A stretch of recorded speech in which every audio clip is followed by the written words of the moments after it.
हुआ लोंगेवाला का युद्ध? कब हुआ लोंगेवाला का युद्ध? आखिर क्या है लोंगेवाला की सच्चाई? आखिर लोंगेवाला है कहाँ? लोंगेवाला युद्ध कौन कौन से देशों के बीच हुआ? क्या लोंगेवाला युद्ध सही है? 1971 में बांग्लादेश अपनी आजादी की लड़ाई लड़ रहा था, तभी भारत ने अपनी लड़ाई में उनका साथ दिया।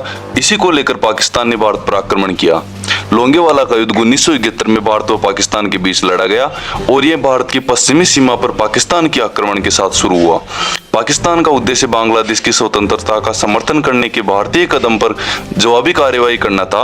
इस हवाई हमले की आड़ में पाकिस्तान ने भारत की पश्चिमी सीमा पर अचानक हमले का प्रयास किया ताकि भारत के अधिक से अधिक क्षेत्र पर कब्जा किया जा सके, लेकिन भारतीय सेना के कठिन प्रतिरोध और मनोबल के आगे पाकिस्तान को घुटने टेकने पड़े।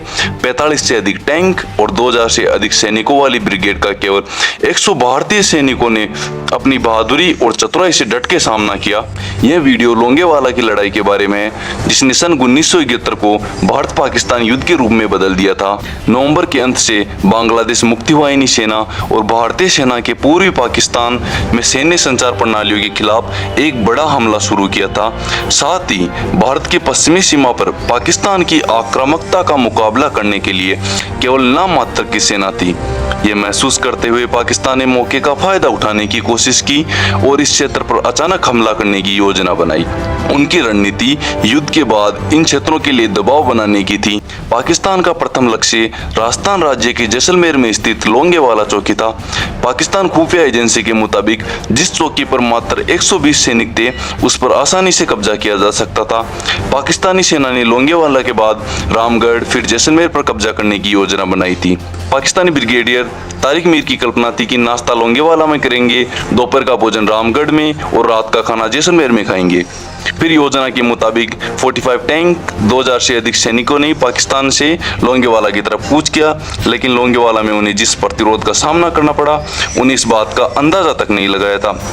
लोंगेवाला राजस्थान राज्य के थार जिले में स्थित एक छोटी सी चौकी है। इस पर पंजाब रेजिमेंट के मेजर कुलदीप सिंह चांदपुरी के नेतृत्व में एक दल अपनी ड्यूटी कर रहा था। यह चौकी राजस्थान के एक ऊंचे हिस्से पर स्थित है, जहां बड़े वाहन आसानी से नहीं जा सकते थे और रेगिस्तान में घूमने वाले ऊंटों और सेना के ऊंटों को जानवरों से बचाने के लिए इस चौकी के चारों ओर कांटेदार तारों की बाड़ लगाई गई थी। सेना के पास उस समय न ही कोई स्पेशल बंदूकें, न ही कोई साधन उपलब्ध थे, केवल ऊंटों के अलावा। उनके पास एकमात्र हथियार मीडियम मशीन गनें और मोटार थी, न ही उसमें उनके पास कोई बख्तरबंद वाहन उपलब्ध था। इसके अलावा लोंगेवाला के पास भारत की दूसरी सबसे निकटतम चोटी 17 किलोमीटर दूर साटेवाले में थी। 3 दिसंबर को पाकिस्तानी हवाई हमले के तुरंत बाद मेजर चंदपुरी ने सीमा पर सेकंड लेफ्टिनेंट धर्मवीर भान की कमान में 20 लोगों की फौज भेजी। इस फौज का काम था पाकिस्तानी सेना की चाल का पता लगाना। 4 दिसंबर की रात सेकंड लेफ्टिनेंट धर्मवीर भान को उनकी टीम ने इलाके में पाकिस्तानी सेना की गश्त के तुरंत बाद सेना को सूचित किया कि पाकिस्तानी सेना की एक टुकड़ी बख्तरबंद वाहनों के साथ सीमा में देखी गई है। इसके तुरंत बाद भारतीय सेना ने निगरानी विमानों से पुष्टि की कि पाकिस्तानी बख्तरबंद वाहन का एक लंबा काफिला लोंगेवाला की तरफ बढ़ रहा है। मेजर चांदपुरी ने तुरंत बटालियन मुख्यालय से संपर्क किया और अधिक सैनिक बख्तरबंद वाहनों और तोपखानों की मांग की, लेकिन अधिक सैनिकों को लोंगेवाला तक पहुंचने में कम से कम 6 घंटे का समय लगता था और सेना मुख्यालय ने उनके आने तक पाकिस्तानी सेना का विरोध करने तथा रामगढ़ तक रणनीतिक रूप से पीछे हटने का आदेश दिया। लेकिन मेजर चांदपुरी और उनकी टीम ने लड़ने का फैसला लिया और पाकिस्तानी सेना को आगे बढ़ने से रोकने का फैसला लिया। फिर वो क्षेत्र में विस्फोटक गोली स्थापित करने लगे, पर समय के अभाव के कारण ये ज्यादा संभव नहीं था। पाकिस्तानी सेना ने रात 12:30 बजे एक आक्रामक अभियान चलाया। उसमें भारतीय सेना बीएसएफ के 10 ऊँटों में से 5 ऊँट मारे गए। पाकिस्तानी टैंक धीरे धीरे भारतीय पोस्ट की ओर बढ़ रहे थे। हालांकि भारतीय सेना तब तक चुप रही जब तक दुश्मन 30 मीटर की दूरी तक न पहुंच गए हो। जैसे ही पाकिस्तानी सेना निशाने पर आई, भारतीय सेना ने एंटी टैंक गन, जीप में जुड़े रिकॉइलिस्ट गन के माध्यम से जोरदार हमला किया। जीप के शीर्ष पर लगे N14 गन से 2 पाकिस्तानी टैंक नष्ट हो गए। लोंगेवाला पर कब्जा करने और आगे की यात्रा के लिए तेल के ड्रम टैंकों पर रखे हुए थे।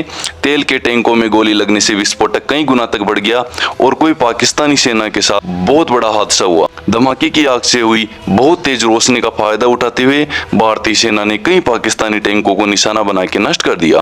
इस तरह पाकिस्तानी सेना के लगभग 11-12 टैंक नष्ट हो गए।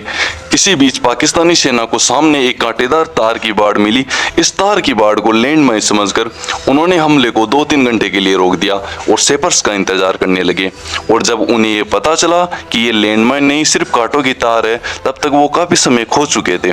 सूर्योदय भी होने वाला था। पाकिस्तान की योजना मुख्य सड़कों को छोड़ने और भारतीय सेना को घेरने की थी, लेकिन इससे पाकिस्तानी वाहन केवल रेगिस्तान की रेत में दक्षिणी में सक्षम हुई। तब तक पाकिस्तानी सेना के कमांडर का आत्मविश्वास टूटने लगा था। दूसरी ओर भारतीय सेना ने पाकिस्तानी सेना की पीड़ा को देखते हुए अपना आत्मविश्वास बढ़ाया और हमला चालू रखा।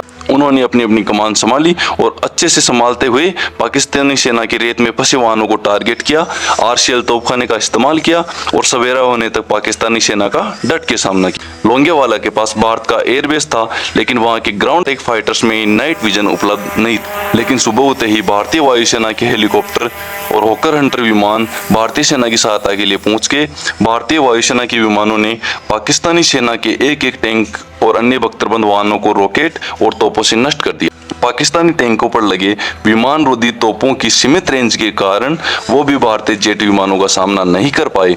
पाकिस्तानी युद्धक विमान घटनास्थल पर नहीं पहुंच सके क्योंकि वे कई अन्य स्थानों पर लड़ाई कर रहे थे और जल्दी पाकिस्तानी टैंकों का कब्रिस्तान बन गया। पाकिस्तान ने 12 टैंक पहले खो दिए थे और 20-22 टैंक हमले में खो दिए।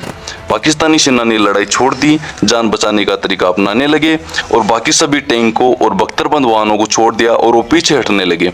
और दोपहर तक पाकिस्तानी सेना का ऑपरेशन समाप्त हो चुका था। वो लगभग 45 टैंक, 500 वाहन और 200 से अधिक सैनिक खो चुके थे। वहीं भारतीय सेना को ज्यादा हानि नहीं हुई और साथ में उन्होंने पाकिस्तानी सेना द्वारा छोड़े गए कई टैंकों और वाहनों पर भी कब्जा किया। कुछ ही समय में फिर एक बड़ी संख्या में भारतीय सेना वहां पहुंची और पाकिस्तानी सेना को काफी पीछे हटने पर मजबूर कर दिया और संघर्ष का नेतृत्व करने वाले मेजर कुलदीप सिंह चंदपुरी को बहादुरी के लिए भारत के दूसरे सर्वोच्च सम्मान पुरस्कार महावीर चक्र से सम्मानित किया गया। बटालियन में बाकी सदस्यों को भी पुरस्कार दिए गए। भारतीय बॉलीवुड फिल्म बॉर्डर जो 1997 में रिलीज हुई थी, उसने इस घटना को अमर कर दिया। हालांकि अंतिम जीत भारत की ही थी, पर ऐसा माना जाता है कि दोनों तरफ लोंगेवाला मामला में खुफिया विफलताएं थी। पाकिस्तान ने भारतीय चौकी की रक्षात्मक क्षमता को कम आंका। इसके अलावा पाकिस्तानी सेना ने उच्च भूमि पर बैठे दुश्मन को लड़ने की मूर्खता की, वो भी वायुसेना के समर्थन को सुनिश्चित किए बिना। इसके अलावा पाकिस्तानी सेना के जर्मन और रूसी टैंक राजस्थान की रेत में धंस से गए थे। इससे उनको आर्थिक रूप से काफी बड़ा नुकसान हुआ। भारतीय खुफिया सेवा सेना की चेतावनी भी नाकाम रही कि इतनी बड़ी सेना पश्चिम से युद्ध की तैयारी कर रही है। इसके अलावा प्रभावी सुरक्षा सुनिश्चित करने के लिए चौकी के पर्याप्त हथियार व उपकरण भी नहीं थे। हालांकि ये द्वितीय विश्व युद्ध के बाद भारत का ऐसा पहला युद्ध था जिसमें एक तरफा इतने सारे टैंक तबाह हो गए थे। लोंगेवाला में जीत आधिकारिक थी, पर अंततः ये भी एक केवल प्रतिरोध था। पाकिस्तान ने यह नहीं सोचा था कि इस युद्ध में उनको इतनी बड़ी हार का सामना करना पड़ेगा और ये लड़ाई इतना बड़ा रूप ले लेगी। तो दोस्तों, ये थी बैटल ऑफ लोंगेवाला की पूरी सच्चाई, जिसमें मात्र 120 भारतीय सैनिकों ने पाकिस्तानी सेना के जीत के सपने को चकनाचूर कर दिया था।